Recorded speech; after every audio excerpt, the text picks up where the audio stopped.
অসম চুক্তিৰ ৬ নম্বৰ দফা ৰূপায়ণক লৈ কেন্দ্ৰৰ কমিটি গঠন ৬ নম্বৰ দফা ৰূপায়ণৰ বাবে জানুৱাৰী মাহতো গঠন কৰা হৈছিল কমিটি কিন্তু কাৰ্যক্ষম নহল জানুৱাৰীৰ কমিটি পূৰ্বৰ ৯জনীয়া কমিটিৰ বিপৰীতে গঠন হল ১৩জনীয়া নতুন কমিটি গুৱাহাটী উচ্চ ন্যায়ালয়ৰ অৱসৰপ্ৰাপ্ত ন্যায়াধীশ বিপ্লৱ কুমাৰ শৰ্মা ১৩জনীয়া কমিটিৰ অধ্যক্ষ আন ১২গৰাকী সদস্য হৈছে ৰাজ্যৰ এডভোকেট জেনেৰেল ৰমেশ বৰপাত্ৰ গোহাঁই অৰুণাচল প্ৰদেশৰ এডভোকেট জেনেৰেল নীলয় দত্ত অৱসৰপ্ৰাপ্ত আইএএছ বিষয়া সুভাষ দাস অৱসৰপ্ৰাপ্ত আইপিএছ বিষয়া পল্লৱ ভট্টাচাৰ্য অৱসৰপ্ৰাপ্ত অধ্যাপক ডক্টৰ শ্ৰীধৰ দত্ত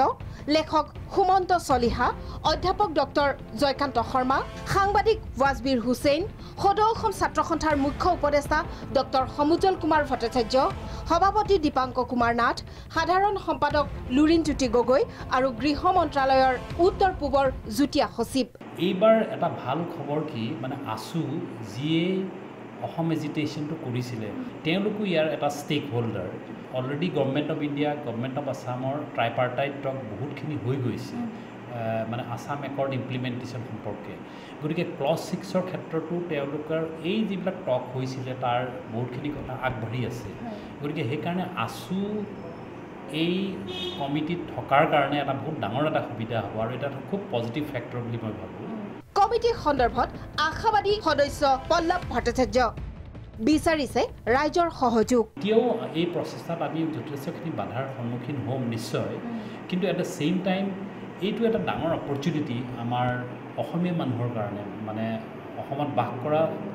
বিভিন্ন জনগোষ্ঠীৰ কাৰণে কাৰণ আমি যদি এটা প্ৰপাৰ ক্লজ 6 এটা দিব পাৰোঁ এই কমিটিখনে তেতিয়াহ'লে কি হ'ব আমাৰ যিটো ছেফগাৰ্ড আচলতে আমাৰ যিটো প্ৰব্ৰজনৰ যিটো সমস্যা সেইটো যথেষ্টখিনি পৰিমাণে লাঘৱ হ'ব বুলি মই ভাবোঁ আৰু মই এটা খুব পজিটিভ থিংকিঙেৰে যাতে গোটেই অসমৰ ৰাইজ ওলাই আহে কাৰণ আমি যদি এই চান্সটো এইবাৰ নলওঁ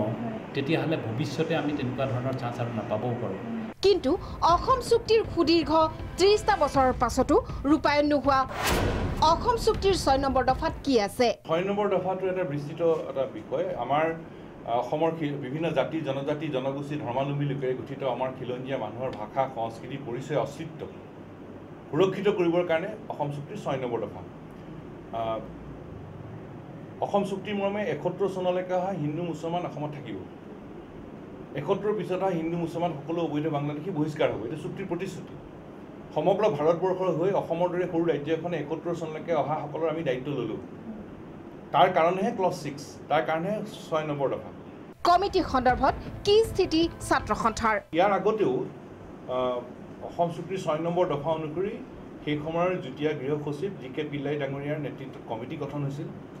আৰু সেই কমিটিয়ে কেতবোৰ বিষয় আগুৱাই নিছিল ইয়াৰ ভেটি তেতিয়া নিৰ্মাণ কৰা হৈছিল গতিকে আমি বিচাৰোঁ যে সেই সময়ত পিল্লাই কমিটিয়ে যিখিনি কথা আগবঢ়াই লৈ গৈছিল সেই ধাৰাটো অব্যাহত ৰাখিব লাগে পূৰ্বৰ কমিটি কিয় কাৰ্যক্ষম নহল জানুৱাৰীত তেনেকুৱা এখন কমিটি হৈছিলে কিন্তু সেই কমিটিখন ছাকচেছ নোহোৱাৰ কাৰণটো সেই সময়ত বেলেগ সেই সময়ৰ পৰিস্থিতিৰ ওপৰতো কথা আছে আৰু বহুত এজিটেশ্যনো হ'ল কিন্তু আৰু তাত সেই সময়ত কিন্তু আছু তাৰ এটা কনষ্টিটুৱেণ্ট পাৰ্টি নাছিলে আশা কৰা হৈছে ৬ নম্বৰ দফা কাৰ্যকৰী কৰিব নতুন কমিটিখনে ভিডিঅ' জাৰ্নেলিষ্ট আজহাৰৰ সৈতে ৰঞ্জিতা ৰাভা প্ৰাগ নিউজ গুৱাহাটী